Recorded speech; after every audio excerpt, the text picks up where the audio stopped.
Next speaker is Mr. Greg Towsley. He comes from the company Grundfos, so we really have an international group because I understand that part of it is US, but it's a part of ABB. Here is Greg coming from Grundfos, and then we will have later on our colleague from Canada. So with this, I would like to ask Greg to talk about integration of motor drive system and how to improve energy efficiency. Okay, please.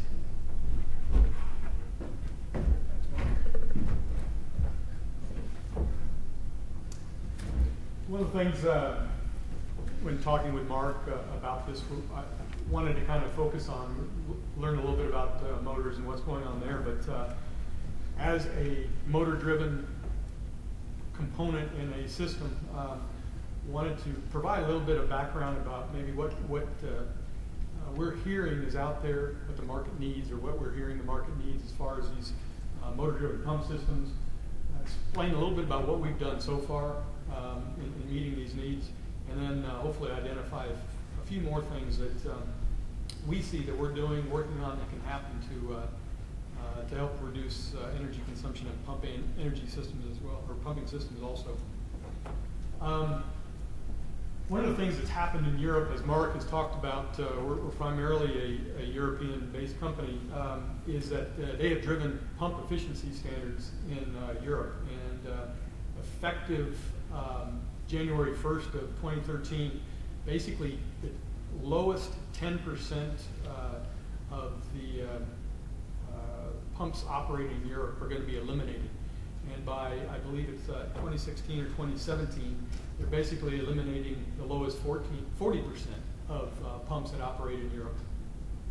And so that's one of the things we're missing here in the United States is a pump efficiency standard. And this information comes directly out of a request for information that came from the DOE last year in a request about looking at developing standards and possible labeling for pumps. So this is a new activity that's just gotten, just started here in the U.S. and being looked at and being supported by a number of organizations, including Harvey's company, ACEEE, and a number of NGOs, and being driven with some feedback from the Hydraulic Institute and the other pump manufacturers. So this is definitely, as we've talked about and know about the components in HVAC systems, there's been a lot of time spent with improving motor efficiencies over the years, improving chiller efficiencies, and they're finally getting through all of the low-hanging fruit and getting up to the pumps that need to be looked at. So this is one of the areas that I guess you can identify as a need from the market, but at the same time that process has started. Another area that we've heard, and to thank one of the speakers here of a symposium that was actually given a few years back, it's amazing how we continue to talk about integration. One of our speakers previously today talked about how we really need to get beyond the max tech that we have for components. Of course, we're not quite there with pumps as we're working with that standard now, but to really get there, to make our systems more important, you need to work in integration. And again, I think Robert had confirmed that of seeing how the motor works with the drive. And when you start looking at it, at pump systems, you really have to start looking at the pump system as a holistic group of components that need to work together as well too. So this is another area we think that's important for pumping system, is the integration of components. If you look at the commercial building energy consumption, pumps are actually in about 40% of the energy consumed, whether it's heating and cooling, or water heating, pressure boosting in high rises or throughout a building, and sometimes even wastewater removal. And again, taking a look at the system, there's a lot of effort that are done in some of the individual components relating to chillers or boilers and economizers and heat recovery. Again, if you look at 90.1 and some of the codes and standards that are out there, not a lot is said about pumps and how to size them, select them, operate them, and maintain them. And I continue to challenge my mechanical engineering friends that they really hold the key to energy efficiency and pumping systems, because they know the system, they know how it's operating, they know the load profile, no matter what kind of system it is.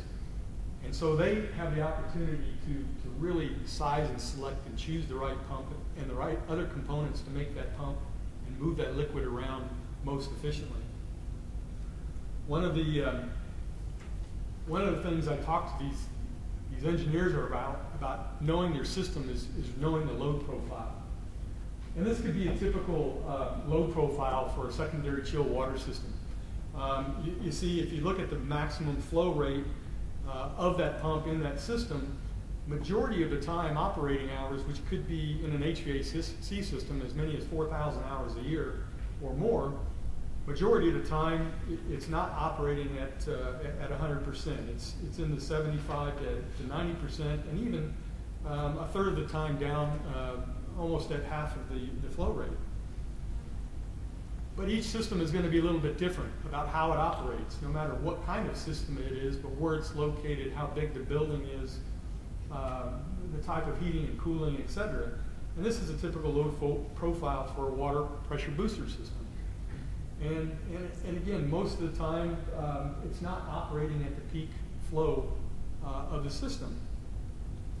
But as I talk to my engineering friends, I don't know if you've ever seen one of these before, but this is a pump schedule that's typically on the drawings that the contractor has, that the engineers use to design the system that he's going to go buy the equipment from.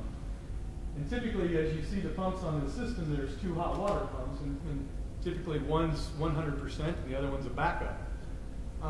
And so I asked my engineers, I said, how do you decide what pump you're choosing?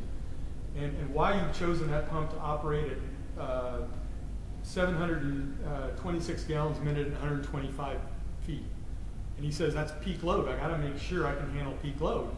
I said, what? You just chose a pump that's operating at peak load, but possibly the majority of the time it's not going to be operating at peak load. And if you look at a performance curve of a pump, as you drop off in flow rate, you're going to lose some efficiency. You're going to be operating at a lower efficiency. And so you've just lost any opportunity of using the most efficient pump picked at the best efficiency point because you're not always operating it there. So there's opportunities for the engineers to look at how they're designing these systems and operating it, how many pumps they put in, how many various sizes they can put in there to match the actual load profile of what the system is doing. And so this ties into what we talked about integration and communication of the components in the system. You know, an ideal scenario of the components in the pumping system, you know, would look like this if everything was almost 100% efficient. And even with all of those items put together, you're still less than 100% or less than the actual individual percentages. But if we take a look at an opportunity with, as Robert talked about, as we've done with premium efficient motors over time, and have looked at replacing older motors with the new premium efficiency motors, you know, we picked up some efficiency in the system by increasing the motor efficiency. Not much, but we've increased it. But what happens when we're not operating the pump off at the peak conditions that we just sized and selected for? We've just dropped the pump efficiency down even as small as 2 percentage points. And with that, the motor's going to be operating at a lower partial load too, which the efficiency is typically going to be lower. And maybe even, I didn't show it on this, but even the drive may be a little bit lower as well too. So what did we gain by putting on a premium efficient motor and picking a pump at peak efficiency? Not a heck of a lot. So there's a great opportunity as we're working on these pumping systems to really optimize all of the components in the system, to integrate them together, to work properly, communicate properly, and to maximize the efficiency of moving the liquids around no matter what the application is. So what has Grundfos done with some of the problems that we've seen over time? Again, a lot of our technology and our development has come from overseas, from Europe, and it's been driven by the Danish company and what Europe has needed. And needless to say, it's I guess as an American, it's kind of embarrassing, but it's a good thing that they're doing all the hard work ahead of time, and we can usually just modify things to make them adapt here in the U.S. But you know, some of the things that we've done is we've developed on some of our motors and some of our pump sizes, have manufactured our own motors, and with that have even integrated our own variable frequency drives. This is one of our motors that we've developed that we actually make our own chips in Copenhagen for our own drives and our own controls, and integrated them on the motor, so that's it's pretty much a matched set. And even with this drive, there are controls mounted right on the drive itself that allows you to communicate with a remote control to find out fault detection, as we talked about this morning, about troubleshooting and fault detection and communication. So we've done this and have developed sizes up to as big as 30 horsepower for some of our own pumps. With that, we've expanded into controls. So we've done some work on, started with pumps and have over time developed the motors to go along with it, and now working with the controls so they can operate more. And some of the controls that we have on some of our systems, our booster systems especially, allows us to put multiple pumps together of different sizes to meet the needs of the system or of the load profile with the changes. And even within that, we can see, you know, in the picture a little bit, you can see how many pumps are operating, at what speeds they're operating at. You can also do fault detection.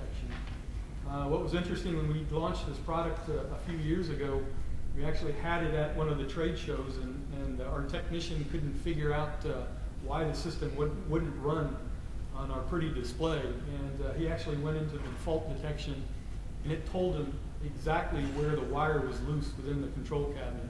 So there are great opportunities, again, with making sure all of the components work together in the system.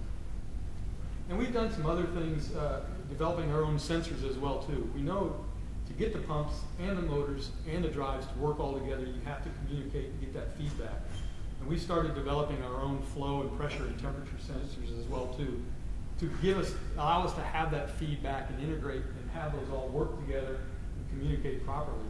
And this is just an example of one of the systems that we put together and fabricate that does have the variable frequency drive motors integrated on, or variable frequency drives integrated on the motors with the pumps, with the sensors and our controls, and basically becomes a plug-and pump solution to many of the end users. Most of these systems have the communication capabilities of the BACnet and various LAN and Profibus type applications as well, so they can speak to other type of control systems as well too. So we've really tried to expand the integration that's possible. One of the items that have been driven out of the European requirements for more efficient equipment are some of our circulators. And this is an example of one of our smaller circulators that incorporates ECM motor technology along with integrated drives and the algorithms to make sure the pump, again, operates in the system optimally, maximizes the efficiency. What's unique about this, the next step of how we've integrated it, is we've have taken systems such as this, which becomes a smart system, learning from the controls, is we've taken the controls even further with these pumps and made them intelligent. We've added algorithms in the controls of these pumps to learn how this pump is being used heating a house, radiant heating. So it knows when they need heat, or when they turn the heat up on a controllable thermostat, or when they leave the building or the house. And so the pump will slow down, speed up, depending on the needs of the system. And this kind of technology has really driven to make the wire-to-water efficiency of a pump plus a motor more efficient. and which is driving a lot of the changes over in Europe. This is something that we have brought to the U.S. and looking at even expanding it on into other applications as well, and up to higher, bigger pumps. Right now this is available in fractional size pumps, but we're looking at putting it into larger ones. We're also looking at putting it in other applications such as surface water heating to allow water efficiency and energy efficiency to be optimized in domestic hot water use. We talk about codes and standards. One of the problems that we'll be running against is some of the green codes, especially down in California, that are very prescriptive about the type of pumping systems that are used, and trying to go from a prescriptive demand type operation to a more intelligent is something that we're going to have to work with on dealing with the codes, on getting better in technology in place. And as I mentioned, we've taken it even a step further into some larger pumps up to about 3 horsepower. Again, integrating this automatic adoption or adaptation of how the systems go, and also included things like flow characteristics, flow control, and even BTU metering, knowing to operate the pump and the pump speed based on what the temperature is or the BTUs that are being consumed in the system. In driving those efficiencies, as Robert had talked about, we've had to look at doing things differently in how we build these pumps, in how we manufacture components such as the rotor and stators, the materials we use, the permanent magnets that we use, and even the hydraulic end of it, on what we do with the volutes and the impellers and the wet end components as well too. So there are possibilities to make pumps more efficient, and it's especially pumps and the motors and the components that are driven by them. And again, even talking about what was discussed this morning about knowing what's going on with the components and within the systems, we've developed technology as well too that communicates with these pumps, either indirectly with an iPad or a smartphone, telling you what speed, what the temperature, what the flow is, what the amperage, what the consumption is, what the faults are, not only right there, but also could be done across the internet as well too, or tied via systems via Zigbee or as I mentioned before, BACnet or some of the other existing protocol that are out there. So again, driven by what's happening in Europe, we're seeing a lot of trying to take some of those technology steps forward and trying to adopt those here in the United States, and incorporate those into what's going on with the hydronic systems in the U.S. And expanding a little bit more, another thing we've done as well too is looked at renewables, and we've developed some renewable products. Primarily started out in the irrigation business that have our pumps that are basically DC driven, whether it's by solar panel or battery or wind turbine, and we're working on expanding and taking that technology and that knowledge from below ground, where we've had it primarily working, to above ground in other applications too. And using that DC technology to work with irrigation, water transfer, and even working closely with solar manufacturers as well in improving the control technology of the pumping energy in solar thermal systems as well too. So what other opportunities exist? So we see there's a great opportunity of developing tools and simulation and modeling type tools that can communicate from the building modeling solutions that are being developed now, and working with the manufacturers and how they size and select the right size pump, the right number of pumps, and to get those to communicate properly with the chillers, the boilers, and the other components in the system. With the end use of getting that engineer to design the system and not this pumping system properly, and not oversizing it. We definitely have an opportunity to improve on pump efficiencies, and that's something that has just only begun here in the United States. We can continue to improve motor efficiencies. We're seeing that in some of the work we do, from the small fractional up into some of the larger ones as well too. Again, Robert covered some of the ways that we're doing it and looking at with different materials, different manufacturing processes in forging of the components, as well as other materials other than what's normally considered in motor components. Again, making the pumps and the ancillary components that go along with it go from being smart to intelligent, and taking some of the human behavior and characteristics out of the way. And then finally, continuing the process, as we talked about, of integration. We've done well with pumps plus motors plus sensors plus drives plus controls.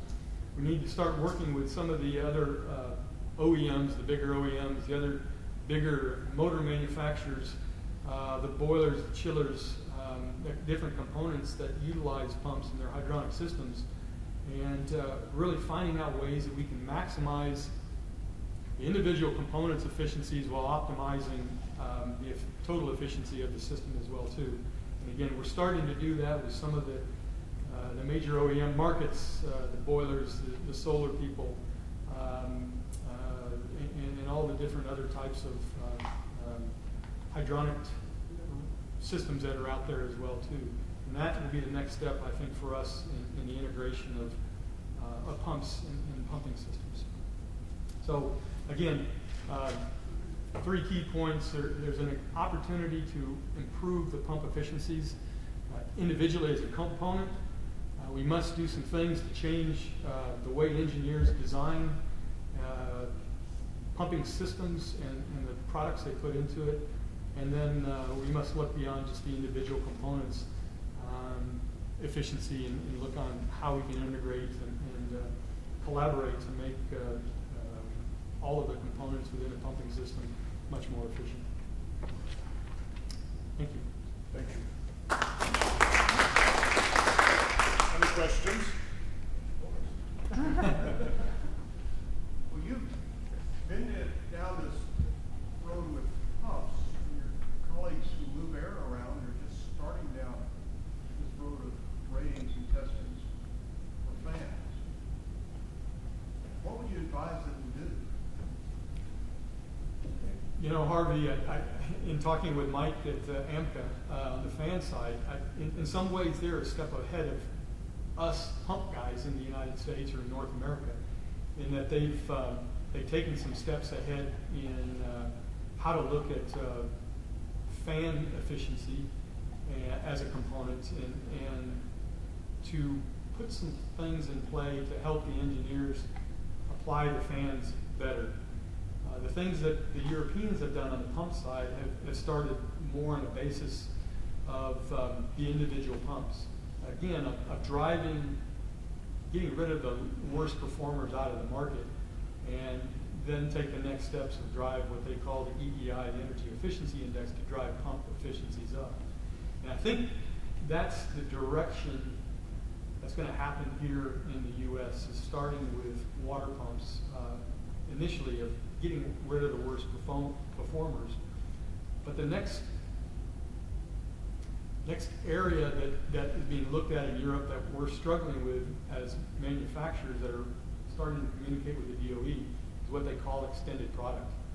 How do we put the pump plus the motor together and maximize that efficiency? And then how do we incorporate VFDs and controls into that and anything else? So the fan guys, I think, have started with the right thing about the basis of getting at least the fan efficiency component out of the way, and I think they'll be in the same boat that we are with how do you incorporate motor into an extended fan product or solution that, for moving air around. So I've been talking with Mike a little bit about it at AMCO. But, Thank you. Okay. Thank you, Greg. Thank you very much.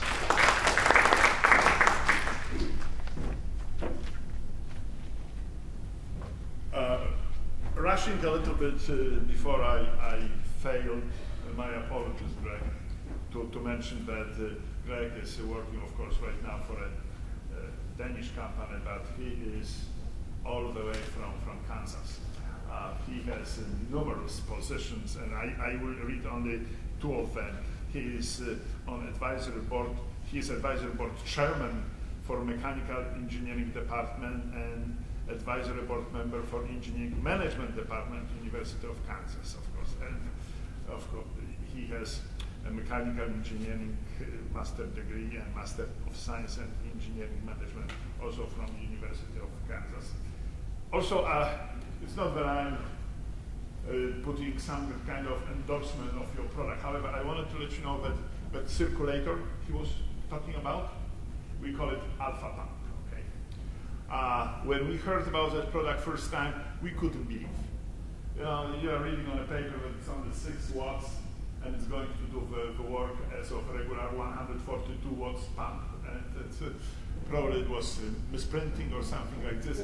So once again, thank you for providing two prototypes, two products to April. And if any of you will be in the neighborhood of Knoxville, but that here comes April commercial. Okay? Will be in Knoxville, Tennessee. So please stop by at our laboratories, where you can see what can be done with new technology in pump applications. That's really interesting from practical application, educational point of view, you name it. And the reason why I'm saying this is because if that synchronous reluctance motor is in Europe, we would like to have it in the United States in Knoxville facility for testing. Okay, Robert? Let me help you with this, because we would like to benefit the utilities and their customers in the United States by providing a good, innovative technology. Okay? So when